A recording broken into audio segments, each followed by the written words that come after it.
নমস্কাৰ বন্ধুসকল, আজি আমি আগন্তুক গ্ৰেড 4 এক্সামৰ বাবে কিছুমান প্ৰশ্ন উত্তৰ আলোচনা কৰিম। বলক আৰম্ভ কৰোঁ। অসমৰ সীমাত লাগি থকা আন্তঃৰাষ্ট্ৰীয় দুখন দেশৰ নাম কি? ইয়াৰ শুদ্ধ উত্তৰ হৈছে বাংলাদেশ আৰু ভূটান। দ্বিতীয় কুৱেশ্যনটো হ'ল, আহোমৰ প্ৰথম ৰজা কোন আছিল? ইয়াৰ শুদ্ধ উত্তৰ হ'ল চুকাফা। আহোমৰ শেষৰজন ৰজা কোন আছিল? ইয়াৰ শুদ্ধ উত্তৰ হ'ল পুৰন্দৰ সিংহ। বৰ্তমান ভাৰতৰ ৰাষ্ট্ৰপতিগৰাকীৰ নাম কি? ইয়াৰ উত্তৰ হ'ল দ্ৰৌপদী মুৰ্মু। কামাখ্যা মন্দিৰ কোনখন পাহাৰত অৱস্থিত? ইয়াৰ উত্তৰ হ'ল নীলাচল পাহাৰ। ত্ৰিপুৰাৰ ৰাজধানীৰ নাম কি? ইয়াৰ উত্তৰ হ'ল আগৰতলা। জাপানৰ ৰাজধানীৰ নাম কি? জাপানৰ ৰাজধানীৰ নাম হ'ল টকিঅ'। পৃথিৱীৰ ভিতৰত দীঘলতম সংবিধান কোনটো দেশৰ? ইয়াৰ উত্তৰ হ'ল ভাৰতবৰ্ষ। ভাৰতবৰ্ষৰ সংবিধান পৃথিৱীৰ আটাইতকৈ ডাঙৰ সংবিধান। অসমৰ পশ্চিম সীমাত লাগি থকা ৰাজ্যখনৰ নাম কি? উত্তৰ পশ্চিম বংগ। উৰিষ্যা ৰাজ্যৰ ৰাজধানীৰ নাম কি? ইয়াৰ উত্তৰ হ'ল ভুৱনেশ্বৰ। অসমত গঠিত হোৱা নতুন জিলাখনৰ নাম কি? ইয়াৰ উত্তৰ হ'ল তামুলপুৰ। BTADৰ মুখ্য কাৰ্যালয় ক'ত অৱস্থিত? ইয়াৰ উত্তৰ হ'ল কোকৰাঝাৰ। টয়োটাৰ মুখ্য কাৰ্যালয় ক'ত অৱস্থিত? ইয়াৰ উত্তৰ হ'ল জাপান।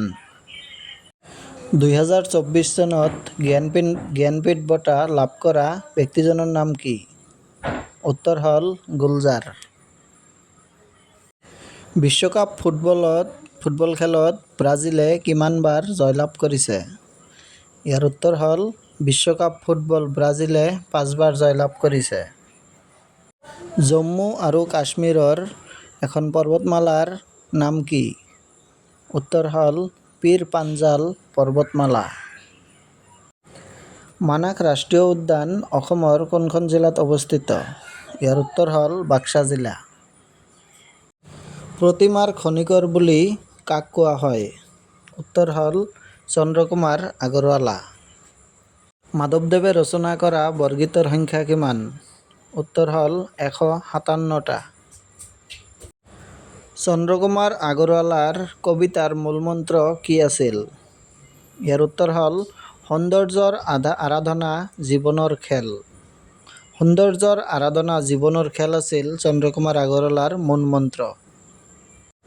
লক্ষ্মীনাথ বেজবৰুৱাৰ একমাত্ৰ কবিতা পুথিখনৰ নাম কি? ইয়াৰ উত্তৰ হ'ল কদমকলি। মনত ৰাখিব বন্ধুসকল, কদমকলি লক্ষ্মীনাথ বেজবৰুৱাৰ একমাত্ৰ কবিতা পুথি। অসমীয়া চুটিগল্পৰ জনক কোন?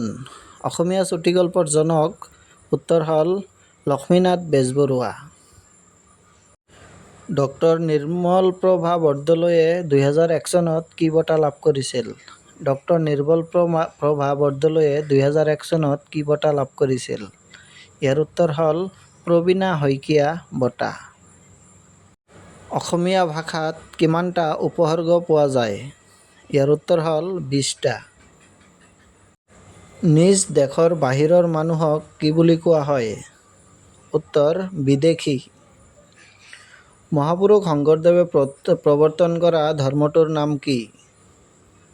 ইয়াৰ উত্তৰ হ'ল নৱবৈষ্ণৱ ধৰ্ম। কীৰ্তন ঘোষাৰ ৰচক কোন? ইয়াৰ উত্তৰ হ'ল শংকৰদেৱ। শংকৰদেৱে বৰগীতত কি ভাষা প্ৰয়োগ কৰিছিল? শংকৰদেৱে বৰগীতত উত্তৰ হ'ল ব্ৰজাৱলী ভাষা প্ৰয়োগ কৰিছিল। অসমীয়া ভাষাত কিমান প্ৰকাৰৰ ক্ৰিয়াপদ পোৱা যায়? অসমীয়া ভাষাত কিমান প্ৰকাৰৰ ক্ৰিয়াপদ পোৱা যায়? উত্তৰ হ'ল 2 প্ৰকাৰৰ। অসমীয়া ভাষাত পদ কেই প্ৰকাৰৰ? ইয়াৰ উত্তৰ হ'ল 5 প্ৰকাৰ। সাহিত্যৰথী লক্ষ্মীনাথ বেজবৰুৱাৰ আত্মজীৱনীখনৰ নাম কি? ইয়াৰ উত্তৰ হ'ল মোৰ জীৱন সোঁৱৰণ। লক্ষ্মীনাথ বেজবৰুৱাই সম্পাদনা কৰা আলোচনী দুখনৰ নাম কি কি? ইয়াৰ উত্তৰ হ'ল বাহী আৰু জোনাকী। প্ৰথম অসমীয়া উপন্যাসখনৰ নাম কি? ইয়াৰ উত্তৰ হ'ল প্ৰথম অসমীয়া উপন্যাসখনৰ নাম হ'ল ভানুমতী। ডক্টৰ নিৰ্মলপ্ৰভা বৰদলৈ ৰচিত একমাত্ৰ উপন্যাসখনৰ নাম কি? নিৰ্মলপ্ৰভা ৰচিত একমাত্ৰ উপন্যাসখনৰ নাম হ'ল জলপদ্ম।